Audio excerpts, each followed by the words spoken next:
The gentleman yields back. I will recognize myself. Real quickly, just on a lighter note, Mr. Price, do you think that the congressman might have been censored in what he said and what he did if it was up to the EU?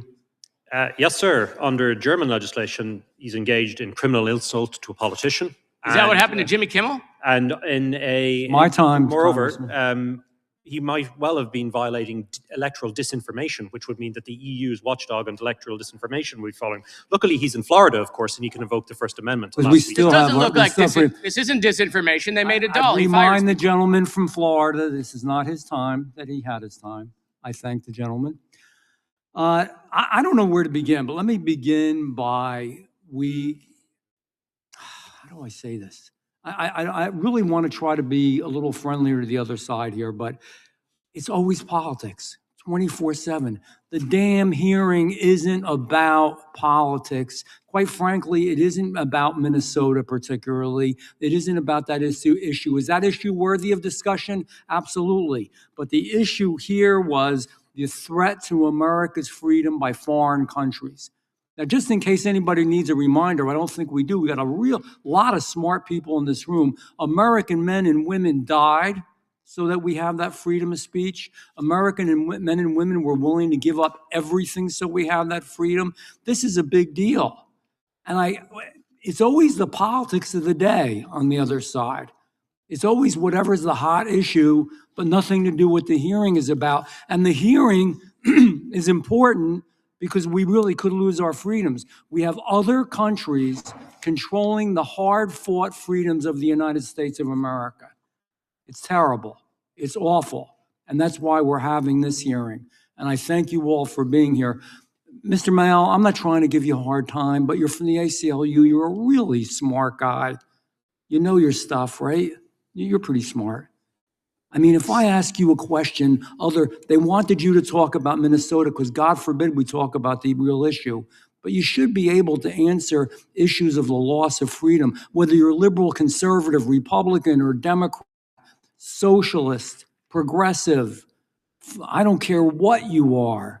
You should have that right to speak about what you believe. If you're a Christian, you should be able to have that right. If you're Islamic, you should be able to have that right. That's what this hearing's about. And most of all, Mr. Mayall, the hearing is about whether you are an American and you have that right. It's not just, we need another politician here talking about politics. We need somebody that's going to tell us what that freedom really means and what the First Amendment really means. Mr. Price, I'm going to ask you a few questions. I just need yeses or nos because I want to not run out of time. Yes or no? Major social media platforms generally apply one global set of content moderation rules worldwide. We're part of globalism now. We're all the same. Yes or no? Yes. Because platforms rely on global rules, global, not American rules. Forgive me, I know some of us aren't American, but I want to talk about America. Global rules, changes to those rules affect users or people that cherish freedom in America. It affects us, yes or no? Yes, it does. Under the Digital Services Act, platforms can be fined up to 6% of their global revenue for non-compliance. Yes or no? Global turnover, yes, sir. That's a real effective way to stop freedom and freedom of speech. That's what we're supposed to be talking about today. Not all this other stuff. We can have a hearing. We are going to have Kristi Noem. We are going to have the Attorney General. We are going to have other hearings. We may have a hearing on Minnesota. And we'll talk about those issues then. But let's talk about this big, bad issue that threatens the very foundation of America and American freedom, for God's sake. Yes or no? Are the threats of fines that large designed to pressure platforms to overcensor speech to avoid getting punished in that way? Yes, sir, they have that effect. Yes or no? When Americans are censored because of foreign government pressure, they have no ability. Talk about taxation without representation. This is worse. You lose your freedom of speech and you have no ability to get those people out of office. They're in another country. They're not liable to you at all, but you have to acquiesce to them. Yes or no? Yes, we can't get them out of office either. I know, it's scary.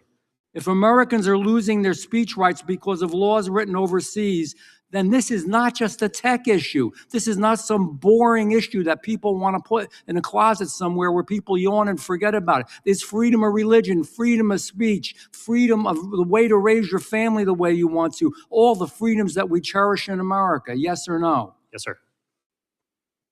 Is it a direct attack on American sovereignty, and shouldn't we do everything we can to stop it? Absolutely. That's the bottom line here, ladies and gentlemen. This is a big deal. I'm sorry for what you went through. God knows, I mean, to believe, it doesn't matter if they agree with your faith. It's your faith, and it's your right to represent that faith, and you shouldn't go to jail, and you shouldn't be fined, and you shouldn't be embarrassed, and you shouldn't be censored. Damn it, we're sick of it. And so instead of talking about that, which is an area we should all agree on, Republican and Democrat, what do? We avoid it and we go to the political issues of the day. Every hearing. Mr. Chairman, I we go think to that the gentleman's time has expired by 49 seconds. My time has expired, yes. And I think the real chairman is going to take over now. We have about 20 minutes.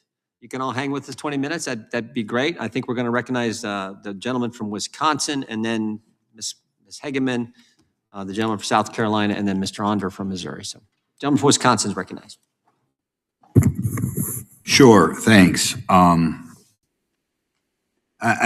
very glad we're having this hearing. I think it's a very scary hearing, not only because our platforms can be affected by laws abroad, but frequently what happens in the United States I guess they say the decline in the United States right now that we see in our culture sometimes follows a decline in Europe. And when we hear what's going on in Europe today, we have to be really careful what's going to happen in this country. When I think that last time a presidential candidate got 48% of the vote after the administration she was in tried to set up a disinformation governance board. I mean, once that was done, that probably should have been in Timbuktu for a long time. But in any event, Mr. Rice, could you give us some more, just quick examples? I'm going to yield to my chairman. Some quick examples, egregious examples, so the American listening public can know the type of speech they are banning in what used to be the wonderful bastion of freedom, Europe. Yes, sir. Well, my client here beside me, Päivi Räsänen, has given a very good account of what's happened to her, and myself and my colleague Paul Coleman were very honored to stand beside her in her Supreme Court hearing. But that's just only one part of it.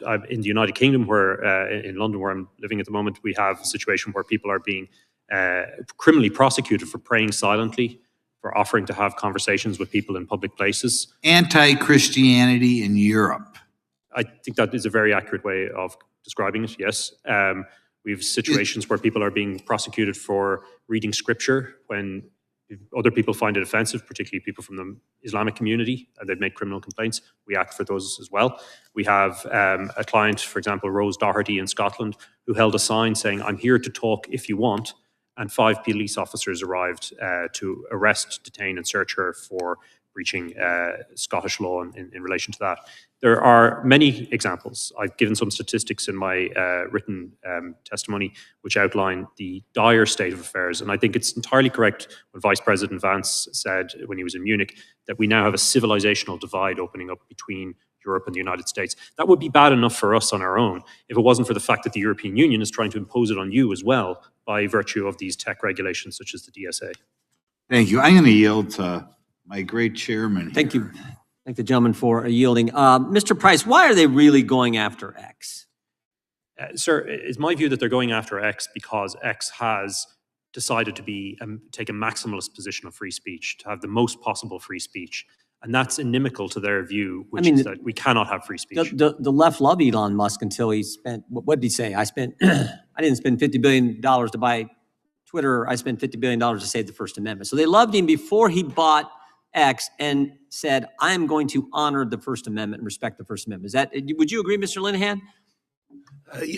Yes, and the effect of all these policies in Europe is, I'll give you one example. In Dublin recently, there were riots, and I've never seen riots in Dublin in my life. You know, this is because people cannot speak honestly about the thing that matters most to them at the moment, which is unchecked immigration, you know? And that frustration and the kind of silencing of alternative voices is what's leading, I think, to things like riots. And I think long-term we could see societal collapse. I really do think that it's a possibility in some countries. In last Congress, we had a journalist from Canada, Rupert Supermanier, came here, testified. She had covered the trucker crisis in Canada back during COVID. She had covered that and been censored for her, as a journalist, had been censored. Yes. And she sat right there and said the same thing you did. She said the hallmark of Western civilization is free debate, free expression. Yes. And to your point, if you don't have that, the alternative is scary, right? Yeah. Because you can't settle, then disputes don't get settled via debate. They get settled via some other way. And that's the scary thing. And that is so frustrating. I mean, the DOJ, the SEC, the FTC all go after Elon Musk here in the United States after he buys Twitter. And now we got Spain, the UK, Ireland all going after him, France going after him, the EU. Never before when he was on the left. But as soon as he comes out for free speech, free expression, here comes a government. Scary, scary world. And again, thank you all for, I do have to run. I apologize. We're going to let someone else chair. We are down to the last 20 minutes. Before I recognize the gentleman from North Carolina, I want to say thank you all for coming. We appreciate it. And Doctor, thank you. That many people have said it, but the courage that you've shown, and frankly, the courage Mr. Linehan has shown when you're attacked for speaking your mind. God bless you. We really appreciate you all being here, Mr. Price and Mr. Maywell. We appreciate you. We will all have you all back at some point as well. With that, I recognize the gentleman from North Carolina for 5 minutes. Thank you, Mr. Chairman. I find it ironic that my Republican colleagues are spending this committee's time talking about an imagined threat of Europe to America's freedom of speech and innovation. Never has freedom of speech in this country been more under threat, maybe since the Alien and Sedition Act. But the threat isn't coming from Brussels. It's coming from inside the White House and the president's cabinet. We're seeing this administration send masked, roving paramilitary forces to cities whose leaders have stood up to the president. We're seeing these agents use the excuse of immigration enforcement to execute American citizens in the street for exercising their freedom of speech and their freedom of assembly. And if you're executed without a trial, don't worry. The administration's chief propagandists will make up the reason why you deserved it 10 minutes after the news breaks. Probably because you committed domestic terrorism by filming them. Even Saturday Night Live had a good time with that last weekend. Or helping a woman up who had been pushed to the ground. In my state of North Carolina, ICE and CBP descended on cities, snatching up people based on the color of their skin or because of where they worked. Frequently, US citizens. And it's not just Republicans in the federal executive branch that are going after freedom of speech. When ProPublica was researching a story on how Paul Newby, the Chief Justice of the North Carolina Supreme Court, politicized a once impartial and respected institution, the spokesman for the North Carolina Republican Party told ProPublica that, quote, "I'm sure you're aware of our connections with the Trump administration, and I'm sure they would be interested in this matter, and I would strongly suggest you dropping this story." The Trump administration called Renee Good and Alex Preddy agitators and domestic terrorists. They've used rubber bullets, real bullets, tear gas, and military equipment against peaceful protesters. The administration is calling everyday Minnesotans who record ICE and CBP officers agitators. Mr. Mayel, does recording immigration enforcement agents make someone an agitator? You have a First Amendment right to record and video law enforcement. Does delivering meals to neighbors too scared to leave their home make someone an agitator? Delivering meals is not unlawful activity. Does standing outside a school pickup line to make sure your child's friend doesn't get abducted make someone a domestic terrorist? My understanding of the definition of domestic terrorism does not match any of what we have seen. Yet all of this is happening in your state. Our state is under siege in a way that we have not seen, certainly not in my lifetime, and free speech is under threat in a way that, in the most significant way that we have seen in our lifetime, and the rule of law is under siege. Well, I appreciate your testimony today. I appreciate what you're doing during this very difficult time to protect Americans' right to free speech. Every time I do a town hall and people ask me what they can do, I remind them that in this country we have the First Amendment. And the only way we can change things is to use every single right in the First Amendment. So pull out your Constitution and pick what you're going to do, whether it's praying, speaking, petitioning the government for redress of grievance. We have all those rights in this country. And we should be proud of our citizens for standing up against their government when their rights are being infringed. Mr. Chairman or Madam Chairwoman, I didn't notice, thank you. I have a unanimous consent request. It's from the San Antonio Express News, January 25th, 2026. Pete Hegseth censures Mark Kelly for saying the things he himself said. So ordered. Thank you very much, and I yield back. Thank you. I now recognize myself for 5 minutes of questioning.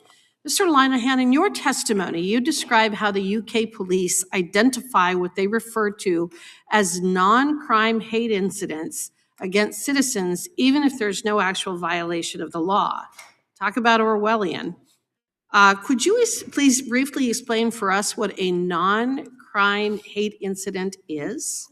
It's essentially the British government's attempt to control people's speech without appearing to.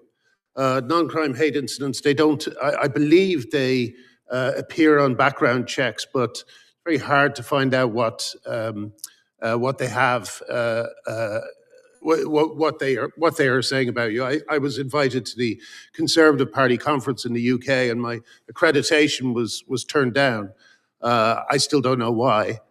The Conservative Party overthrew it, but I have a feeling that the kind of popular conception about me being a bigot and so on has found its way into the police files. So you're saying these allegations against British citizens are actually appear on your record like a criminal conviction, but there is no criminal conviction, is that That's right? right. That's right. All right, and this sounds to me like a form of a social credit score where the state uses taxpayer funds to collect information on its citizens as a mechanism for public shaming. Is that a fair description? I would say so, yes.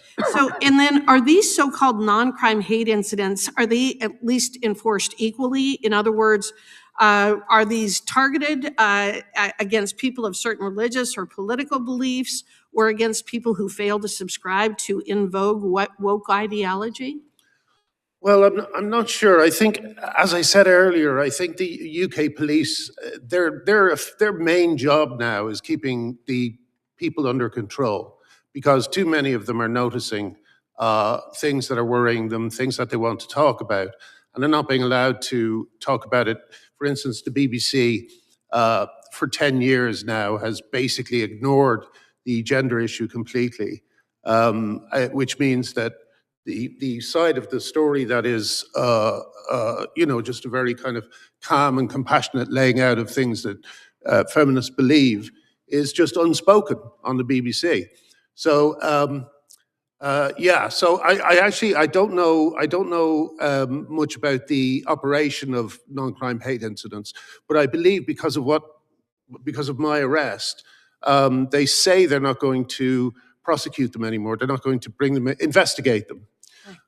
So I'm hoping that's true. Well, but isn't it a fact that the information is then often used by employers, banks, people who may have invited you to speak to actually ruin someone's life, a person that has not been convicted of any crime, but in this shadowy netherworld of surveillance and observation and trying to define what is appropriate speech and inappropriate speech. It's actually ruining people's lives, preventing people from getting jobs simply because of this nebulous anti-free speech otherworld. Sure, yeah. Well, and how did we come to this point? How did a European country claiming to be free and which allied with us, with our country to defeat mankind's greatest threats to freedom in the 20th century, here they are, they have now become this type of a very ugly, censorious regime. How did that happen? Because they won't fix the problems that are causing the, some people have been arrested for genuinely violent speech and they've gotten into trouble for that. But a lot of people are frustrated simply because they cannot speak about the things that matter to them. And when they do speak about the things that matter to them, they're labeled as bigots or racists, So, and also I think it's the same here as well, in the sense that Yes, it is. It's not just the absence of people talking about it. It's mainstream legacy media directing people's attention elsewhere and simply not reporting on things. So I think there's just a huge bubbling sense of frustration that could, as I said earlier, lead to some sort of societal collapse. I don't think that's out of the question at all. I think that your warning in that regard is very well taken, at least for some of us on this panel. The first act of a tyrant is to strip you of your right to speak, because they know that their policies and ideas cannot withstand scrutiny, which is, I believe, what you're saying. They cannot survive being mocked. And I think that we're seeing that repeatedly in England, in Spain, in France, in other countries. We're seeing it here as well. We do have the First Amendment, freedom of speech. We have the right for freedom of speech. But what I have been observing in terms of what is going on in Europe is they cannot tolerate dissent. They cannot tolerate alternative views because they cannot tolerate the scrutiny that will come with allowing people to freely speak and having to defend the horrific policies that they've been implementing in their countries for the last couple of decades. I'm out of time. I now am going to call on the gentleman from South Carolina for his 5 minutes of questioning. Thank you. Thank you, Madam Chair. Mr. Price, are the Online Safety Act and the Digital Services Act extraterritorial in scope?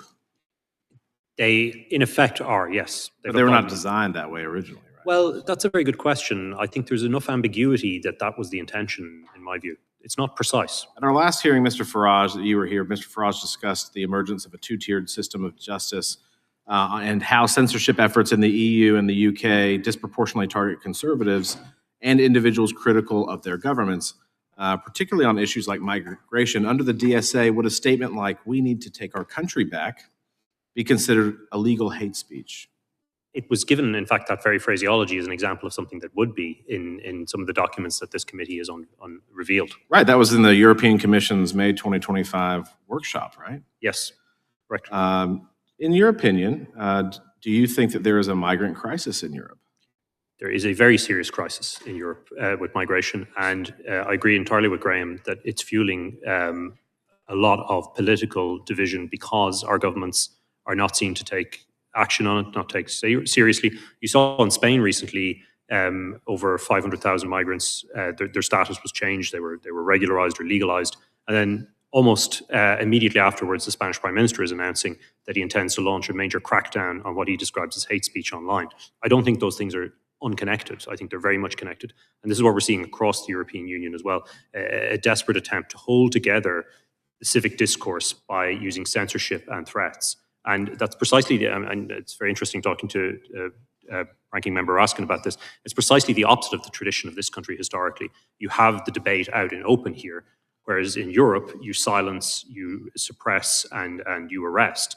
Now, the problem with the DSA, as we've been describing, that takes the European approach to things and it globalizes it and it forces on it Americans. Right, so I think that's kind of remarkable. So that if you live in Europe and you recognize this migrant crisis, you see the strain maybe on the social, the system itself, you see the money that's being spent, and you're kind of wondering, what about us that live here? And you were to speak out about that, that would be hateful speech, therefore illegal under the DSA. Just by speaking out about it briefly, under the DSA, who determines what qualifies as hate speech or deceptive content? Who makes that determination?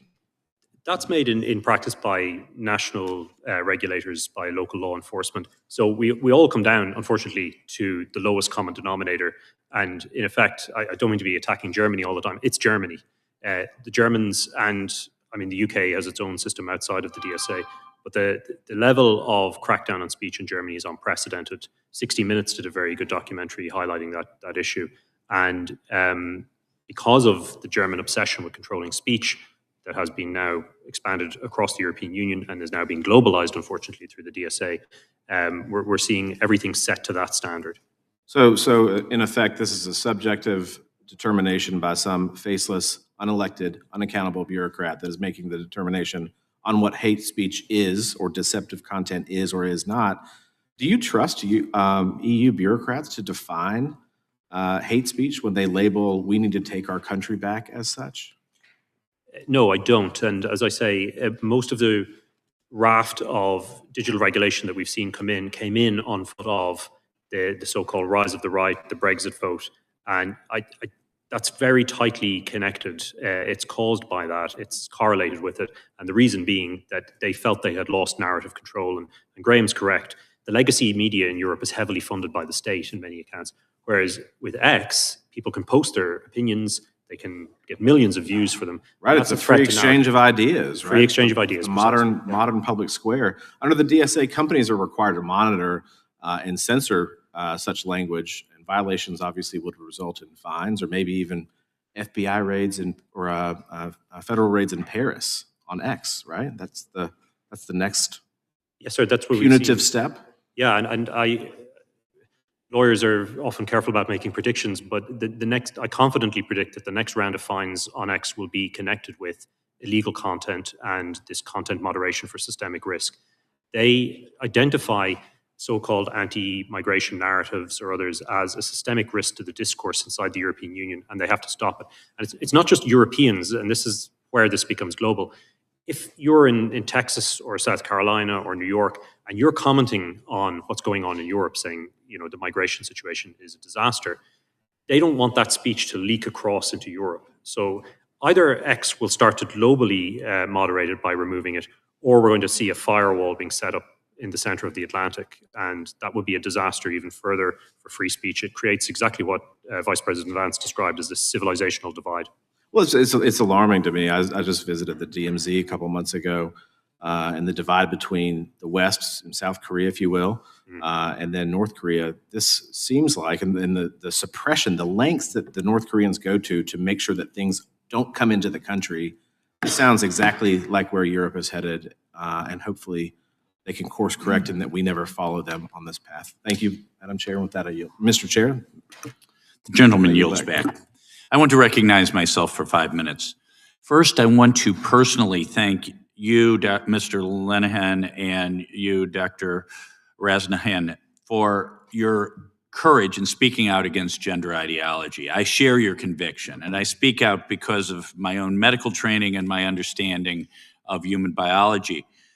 Most concerning of all, this ideology is dangerous when it's imposed upon our children. For years, many of us have raised alarms on this issue, despite knowing that it would be unpopular. I'm often asked why I continue to press this point. The answer is simple: because we are confident we are right, and we believe that finally now mainstream medicine in the United States is catching up. We're late to the game compared to some of our colleagues in Europe.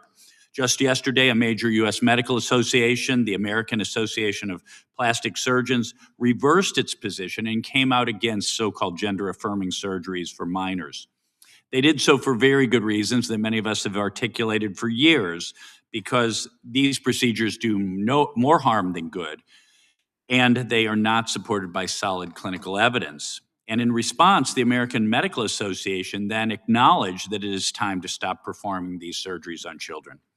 That is why I've worked with the Attorney General, who transmitted the Chloe Cole Act to Congress. This bill would allow all victims who are permanently harmed by the experimental transgender procedures to sue for damages. And I look forward to continuing that conversation when the Attorney General testifies next week. Mr. Price, I'm going to read you something that Pope Leo the 14th said when he was serving as bishop in Peru. And I'd like you to tell me whether this would be considered hate speech under current European law. Quote, the idea of promoting gender ideology is confusing because it creates genders that don't exist. So God created men and women, and the attempt to confuse ideas from nature will only harm families and people. And he further said, to talk about matters of identity and sexual orientation with a child who hasn't yet reached a sufficient age of development will create much confusion. In your opinion, would this be considered hate speech and subject to censorship and prosecution under European law? I think it's entirely possible that a prosecutor, a regulator somewhere in Europe could see that as denigrating a specific identifiable group. Yeah, and so I believe, I'm Catholic, this accurately reflects Catholic doctrine on this subject. It's actually, actually kind of a soft statement of it, in fact. The Catholic faith is shared by 1.4 billion people around the world. So potentially, the faith of 1.4 billion people around the world is hate speech. Yes, Potentially. we've seen examples. There's Ivy Rasanen sitting beside me Yeah. of people being prosecuted for their Yeah. religious beliefs. So I would like to ask you, Doctor, you were questioned by police about a message from the book of Romans and the meaning of the word sin, and you were charged with a crime, one categorized as a crime against humanity. The prosecutor even lectured you on the gospel itself. Now, you were quoting from the book of Romans, from the Bible, considered by 2.6 million Christians around the world to be the inspired word of God. And yet, this text you quoted was considered to be hate speech. Do I understand your case correctly? Yes, you understand. So it's fair to say that the Finnish government adopted the position that speaking what you consider, and many, probably billions of Christians around the world consider to be biblical truth, they consider that to be hate speech. Yes, in fact, it is the prosecutor general who has said and who has claimed that this is hate speech. This is against the law about agitation against minorities. Yeah. Well, thank you. You know, this is to describe the current European censorship regime as Orwellian. I'll tell you, the Big Brother had nothing on the European censorship industrial complex. From George Orwell's 1984, the Ministry of Truth concerns itself with lies. War is peace, freedom is slavery, ignorance is strength.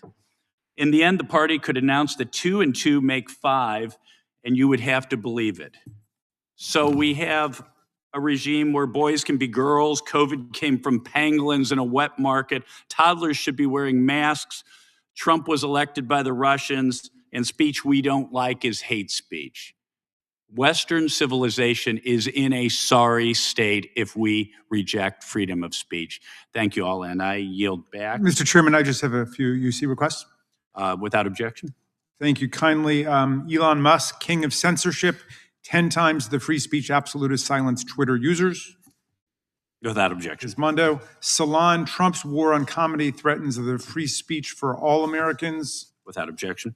And ACLU.org, September 16, 2025, Trump is firing federal workers over beliefs he doesn't like. Without objection. And finally, Trump calls for termination of 60 Minutes in fresh attack on the U.S. media.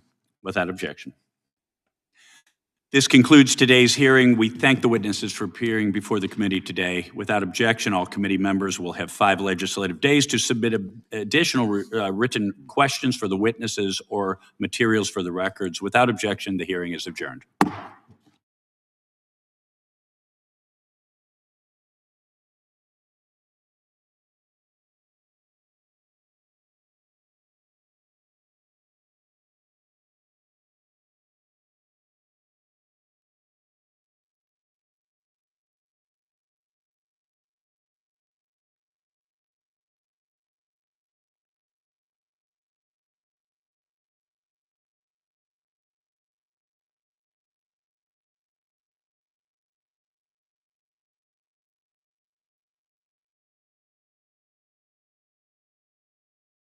I want to make a message.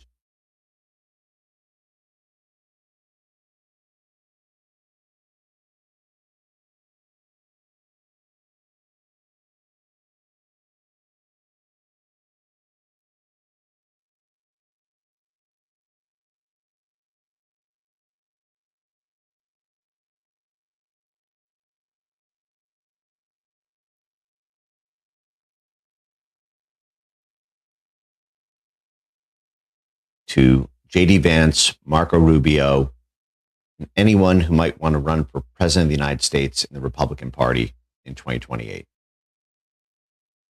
This administration has done a fantastic job on so many issues, and there has been good talk about the most critical issue of our time, free speech. In fact, there's been excellent action, especially here in the United States, to eradicate sources of funding domestically for the censorship industrial complex. You are being encircled, you're being surrounded, you're being outplayed, you're being outmatched, and you do not appreciate the magnitude of the threat you need to respond to and everything that needs to be done to take it on. Let me present to you what I see with crystal clarity, your future, if you don't do this. This is not from me. This is from Europe and other countries. What will happen slowly over the next 3 years is you will continue to be encircled, and it will be June or July of 2028. And this may hit before then. This may hit during the 2026 midterm elections. But what I promise you is that sometime between the summer and fall of 2028, when you, running as the inheritor of the mantle of Trump's MAGA movement, there will be a sudden, massive, global, it will seem coordinated out of, they must be coordinating it, massive imposition of fines totaling in the tens of billions of dollars, collectively leveled at Google, Facebook, Instagram, X, WhatsApp, Telegram, every single social media channel that Americans, American voters can use to speak with one another. All in tandem. There will be 14 different discrete countries, as well as giant trade bodies like the EU, who will pass coordinated, life-ending fines on social media companies if they carry any message that is a proxy for support for your candidacy. And by then, these social media companies will be under the gun. If they don't do it, they go bankrupt, unless you can stop them on their behalf. Or they can relent and censor the speech as a favor to the person who will certainly win the election if they go through with the censorship. They will look to you, and you will look helpless. And in fact, by then you will be helpless, because you will not have created the leverage to push back or to push back in time for the election. And you will find that as you scramble for points of leverage, the things that you think you have as leverage are actually not that helpful. Because threatening to put tariffs on them, you will find that, well, they know you're going to lose if you can't use 21st century communications if you have to communicate by messenger pigeon. So they know the tariffs are going to go away in a couple months. You can't threaten some sort of security pullout. It's going to be a different presidency when you lose. You will have no leverage against this. And what you will find is that the thing that's necessary for leverage, a vast coordinated infrastructure, both intra-agency, within the State Department, within the War Department, within all the different ambassador classes, from the US ambassador to the EU, to every member state, to foreign countries all over the world who will all do this in tandem. You will find you have no allies in civil society in those countries. You'll find your ambassadors don't know what to say. Right now, you have no interagency coordination. In fact, you have no intra-agency coordination, let alone interagency coordination. Here's what I mean. What is necessary to do this is a full scale to stop the EU wing of the censorship industrial complex. And that is what this is. What we are seeing is very fine reporting from the House Judiciary Committee and great attention to this paid by Jim Jordan. But you are misunderstanding what you are up against. It is being manifested through the EU. What you are not seeing is the mutual back scratching happening between American institutions and those EU bodies using the shotgun fashioned by the EU and other countries to point inward at home. Yesterday, the government of France raided the Paris office, I believe, of X, seized their files, and the Prime Minister of Spain announced a new initiative for mass censorship of American social media companies that would also include the ability to arrest Elon Musk for non-compliance with their censorship policies. I just went to the State Department X account. No public statement in response to this was even made, which is less than what's usually done in terms of just tweeting. You will look back in 2028 if you do not take action right now and point and sputter and say, how could this happen? Well, let me tell you what the Biden administration did to establish a censorship industrial complex so that you can appreciate the kind of free speech industrial complex that needs to be set up right now.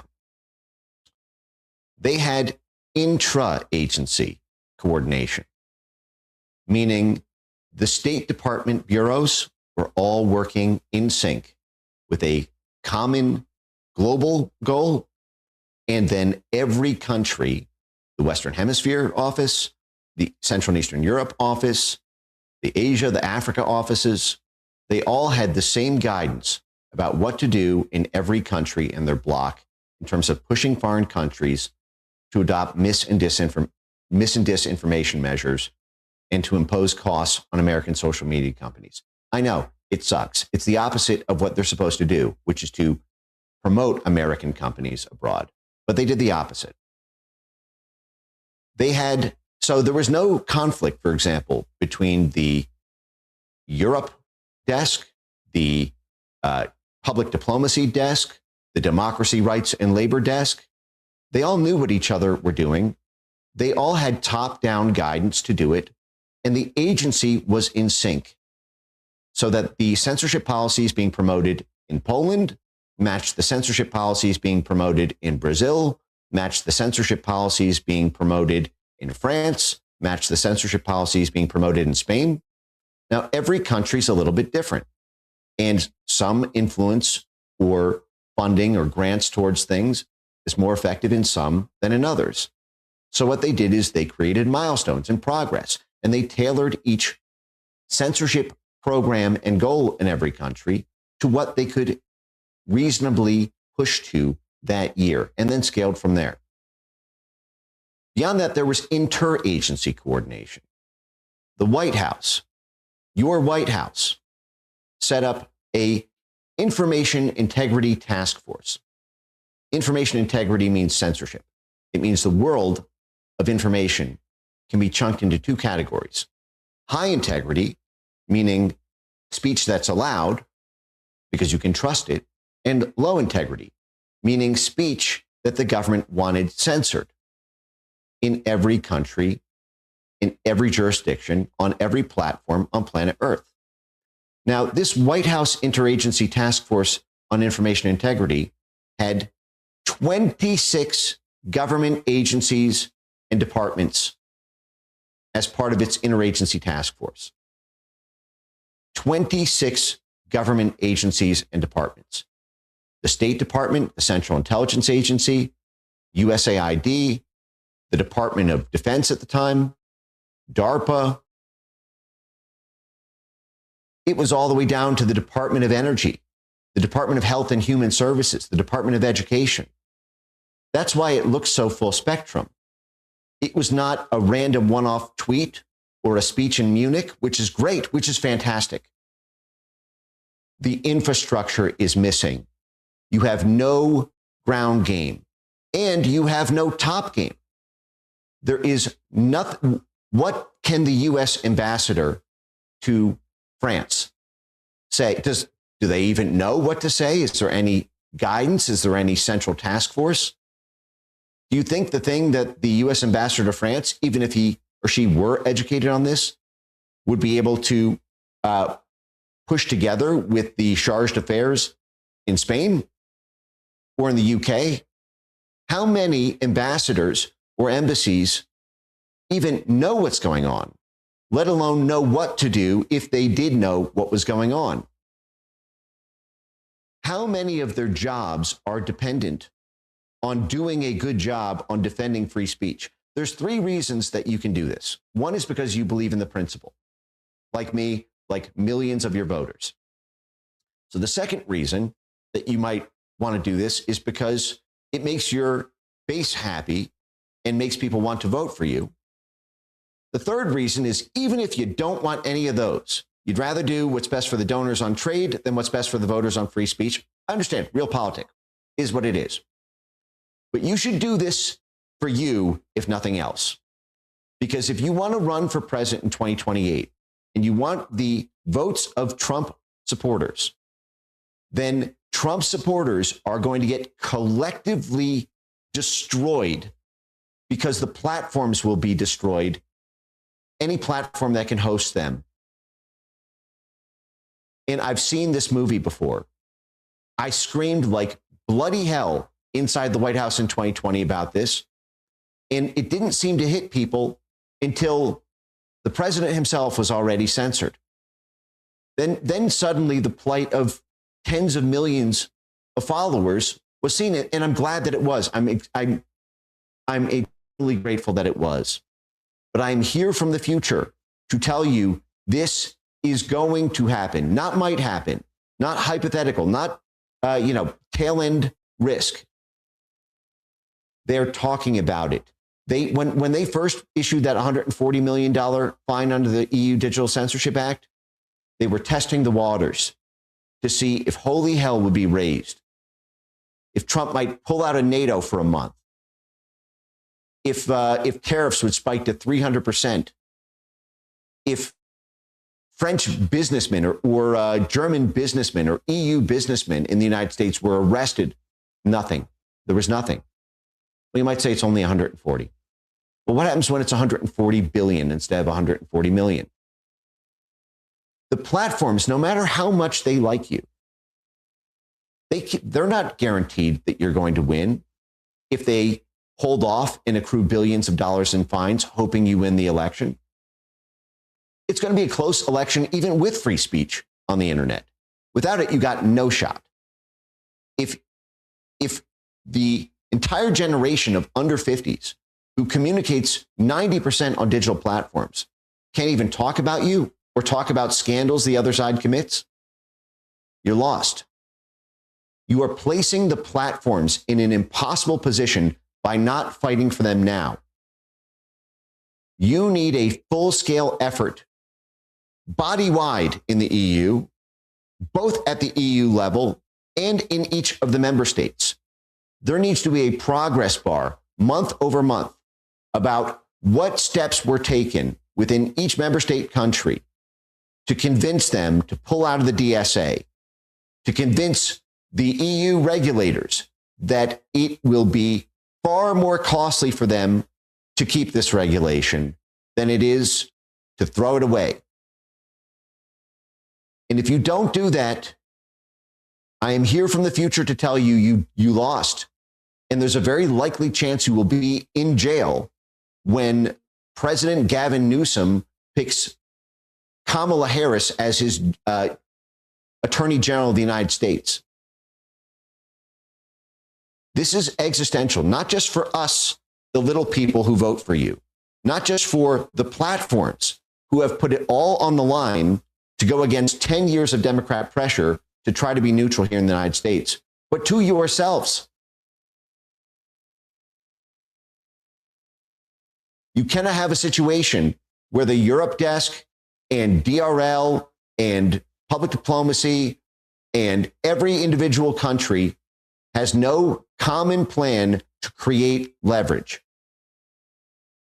This month, Wyoming drafted a bill called the Granite Bill, which will allow, for the first time, a U.S. citizen to bring, or a U.S. platform, if they are hurt under censorship rules by a foreign country, to bring foreign officials to court in Wyoming if that social media platform has servers there. Where's the support for that bill? Where's a truth or a tweet to support that bill? Where are the phone calls to every single Republican member of the House and Senate to bring that legislation nationwide and to make damn sure that every foreign country on earth who is involved in the censorship industrial complex, whether that's EU, UK, France, Spain, Germany, you name it, that they better not try to do the thing that I'm telling you they are going to do. Several months before the election, mass coordinated social media censorship fines on a scale that will bankrupt American companies. You need retaliatory regulatory structures in place. You need a poison pill in place. You need to create that leverage right now, because you will not have time to create that leverage 6 months before an election. It will not be possible, physically possible, let alone politically possible then. If anyone wants to reach out about how to structure this interagency task force and how to do that interagency and intra-agency coordination, feel free to contact me at any time. But I'm telling you, for humanity, for your country, and if nothing else, then for yourself, this has to be done now.